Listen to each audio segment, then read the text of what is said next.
right. So guys, this is my friend. This is my friend Dave. And Dave, what's your title here at Mazda? Oh God, I have no idea. I'm the manager of some such thing. I'm the guy responsible for everything good about Mazda, and nothing bad. Okay. Nothing that went wrong is my fault.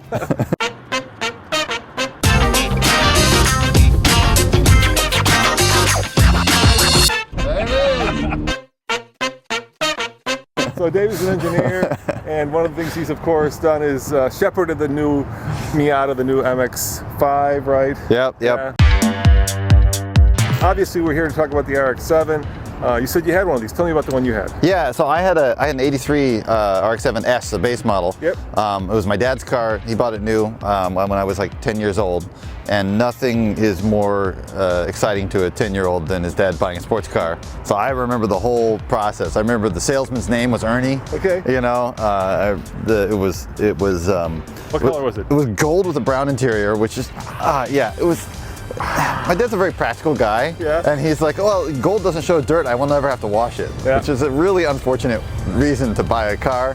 But yeah, it was a very 80s looking car. The reason we bought this one, besides the fact that we got to bring it here and show it to you, was because I owned a car just like this, and I kind of, part of me wanted to relive my childhood, you know? Yeah. I wanted to see what it was like, if you can go back.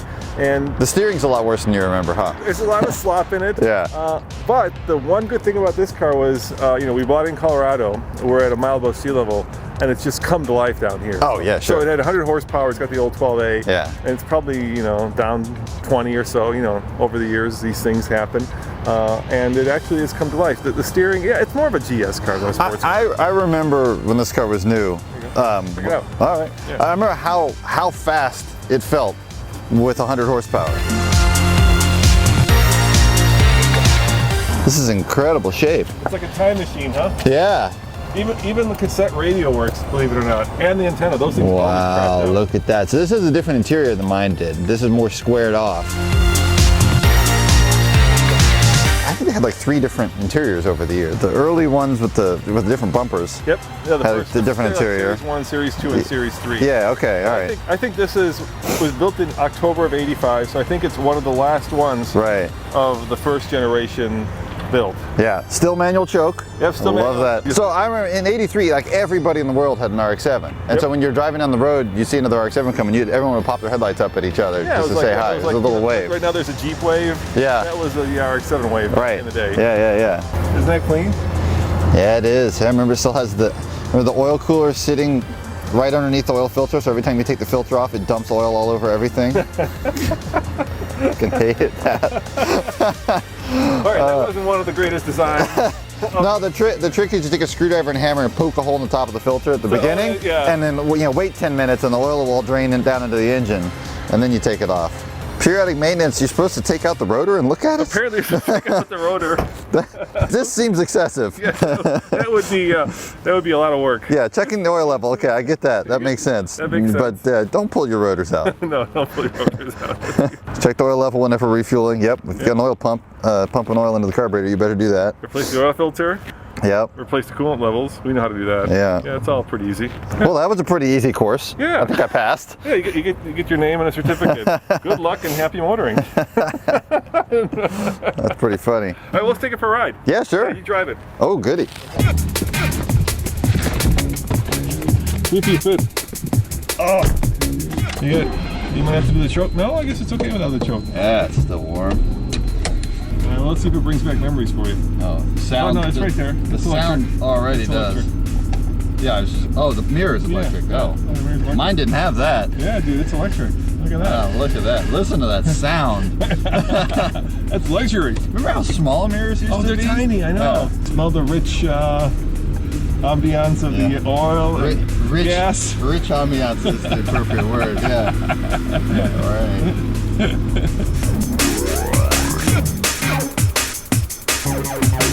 Look, I can get the needle up before I go for the red line buzzer. Does it have a buzzer? It has a buzzer. It's got the red line buzzer. You know your RX-7. Keep it off the buzzer until we get the gauge up. Yep, get it a little warmed up. You don't really need power steering, do you? No, not at all. I've never driven an RX-7 with power steering, so this is my normal test route, so. I mean, the magic of this car was it was so light, right? Yeah. You could just toss it around, and the harder you drove this engine, the more it kind of gave. You know, there's a great continuity in Mazda sports cars, and the guy that designed the suspension on this was the same guy that designed the suspension on the 2nd gen and the 3rd gen. Ended up being the program manager on the 3rd gen Miata. Like he did every Miata sports car. Yeah. Kojima did the suspension on it.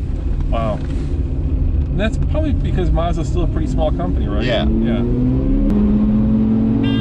There it is. I did it.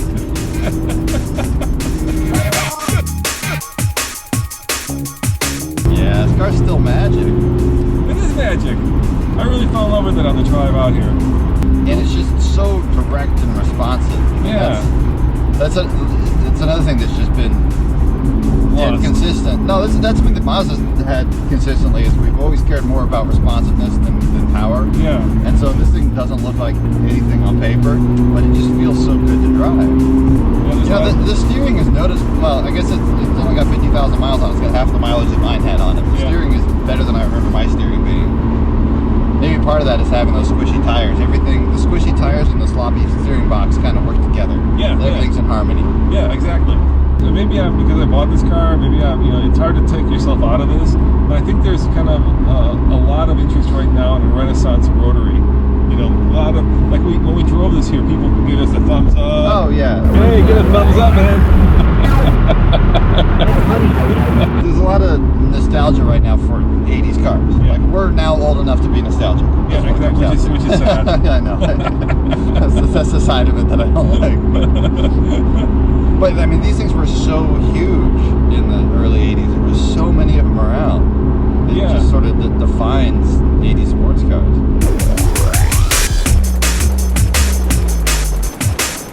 There's the buzzer.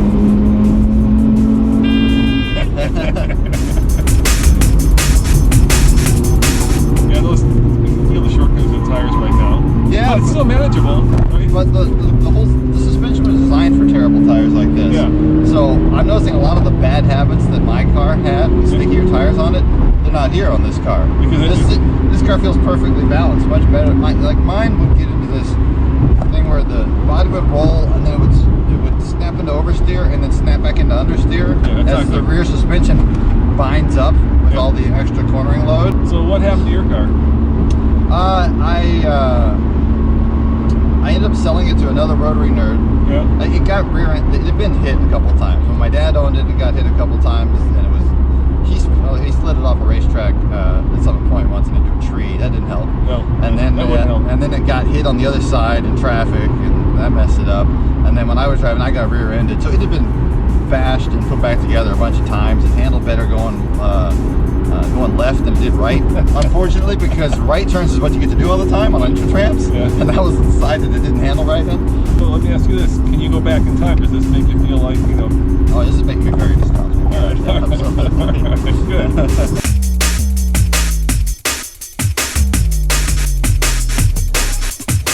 Well, thank you very much for going for a ride. Thanks for the drive down memory lane. Yeah, sure. Great. Yeah, it was well worth it.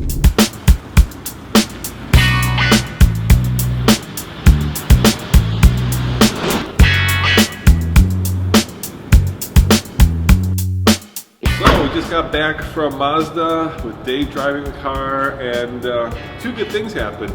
Number one, this car's idle's a little lumpy, not quite, well, smooth. And so I was talking to Dave, who obviously is a Mazda engineer, and he said probably what's wrong with it is one of the spark plugs is fouled. So we stopped at one of the parts stores and we picked up some spark plugs plus a spark plug wrench, and we're going to swap out the spark plugs to see if it evens out the idle a little bit, which would be great. And number two, I've been emailing a guy, Charles, who's interested in purchasing this car. The crazy thing is Charles is from New Zealand, and he wants to ship the car to Auckland, which would be way cool. So I'm hoping that Charles ends up buying this car and the RX-7 ends up going to an entirely new country for the rest of its life. I asked him why he's interested in it, and he said apparently all the RX-7s in Auckland rusted out or rust out a lot. And this one has absolutely zero rust on it. So what do you say, Tommy? Shall we open the hood and swap out the spark plug? See if that changes idle around a little bit? Yeah, let's do it. All right, let's do it. Oh, they're in there pretty good. So after much fighting, I got the tool that I need. 13/16 socket. And then a little extension. Hopefully that'll do the trick. All right, what'd you do, Tommy? And at the very top left most plug wire. Yeah, so if people are wondering what lumpy means, it was in a steady idle. It's supposed to idle at 800 RPM, and what it would do is it would kind of idle between 500 and 800, so you get this kind of off and on. Lumpy idle. Yeah, just still warm in there? Oh yeah. You let this car cool down until you've got this. Let's see, what does it look like? Yeah, it looks pretty fouled.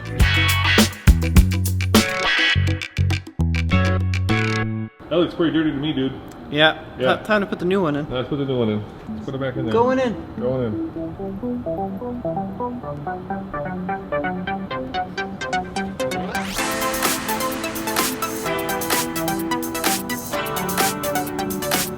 There you go. Two new spark plugs right there. Now those are going to be a little trickier, right? Yeah. Those two are a little harder. You know, changing spark plug wires, these are really fun and satisfying jobs. Because you don't need a lot of technical expertise to do it. No, it's just good for me. You just need, you know, to be able to get your hands a little dirty.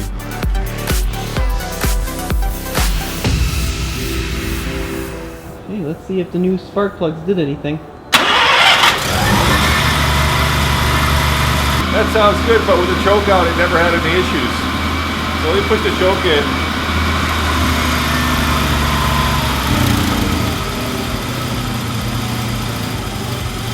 So let's take it for a ride. Warm it up a little bit, and then we'll see if the idle is working better, huh?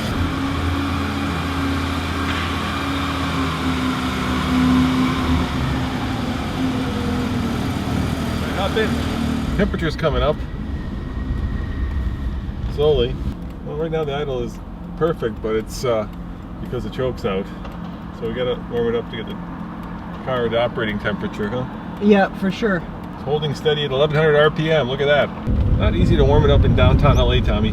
No, not with all this traffic, huh? Yeah, not the perfect situation. Definitely not the perfect situation for it. So you can see it right there. I've pushed the choke in.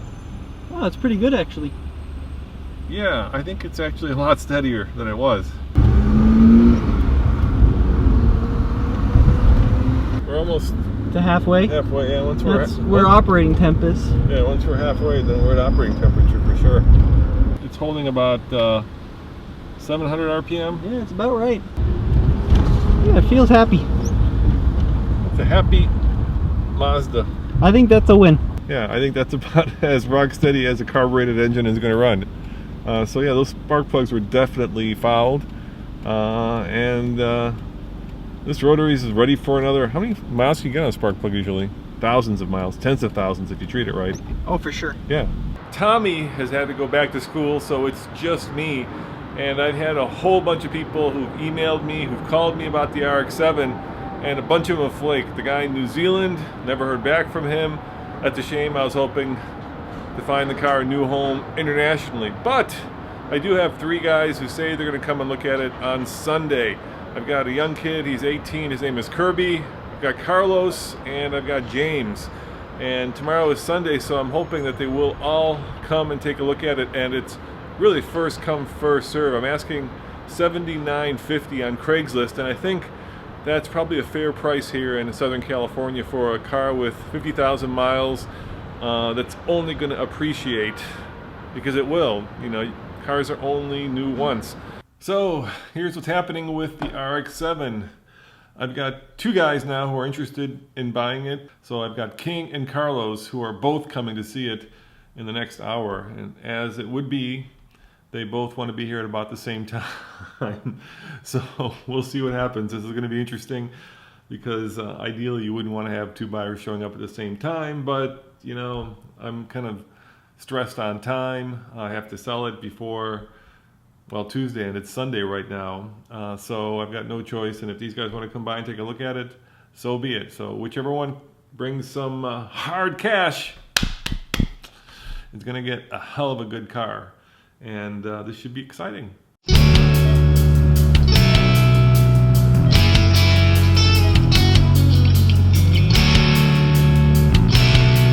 All right, I have to confess, I'm a little bit sad. I just sold the Mazda RX-7. Went to a fine gentleman by the name of Carlos.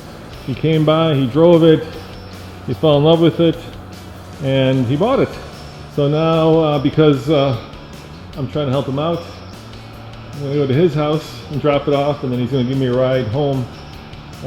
He's a big fan of TFL, so I'm hoping that this has gone to a great home. And it's a little bittersweet saying goodbye to the old girl. I don't know why I call her girl, but that's kind of how I feel.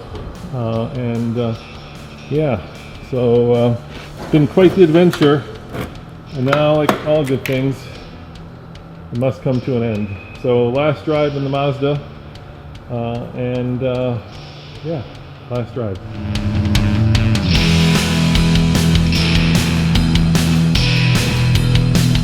I don't know when again I'll drive a car with a manual choke. That is not something that is very common nowadays. And it works great actually. Alright, here we go, starting it up for the last time.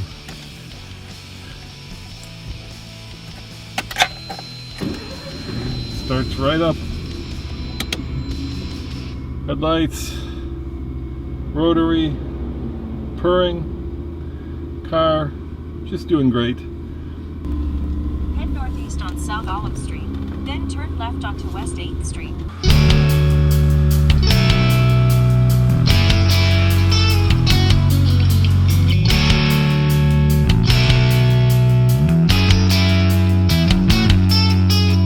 You know, for me, TFL has never been about buying and collecting cars. I figure I'm just a steward of these cars anyway. At some point they're going to have to go to somebody else. And so I'm just very thankful that I got to make this memory with my son and find this car a new home. But that doesn't mean I'm happy selling it. It just means I'm grateful for the fact that you guys have watched and for the fact that me and my son have had this grand adventure. All right, Carlos, you are the happy new owner of the RX-7. So why'd you buy it? Well, actually, it was the first car I ever bought when I was 16 and a half, 17 years old was an RX-7. Yeah. Had it for a couple of years, sold it, regret selling it, and came across the opportunity of picking up a pretty clean, which is hard to come across, and somewhat, it's clean as this one, original, practically. Yeah, so you bought it for the same reason I bought it. Yeah. Yeah, much. basically. Yeah. And same color as well. I mean, you mentioned that on your video. You had the same color. Tornado silver, yeah. Yeah. So So what are you gonna do with it? drive it.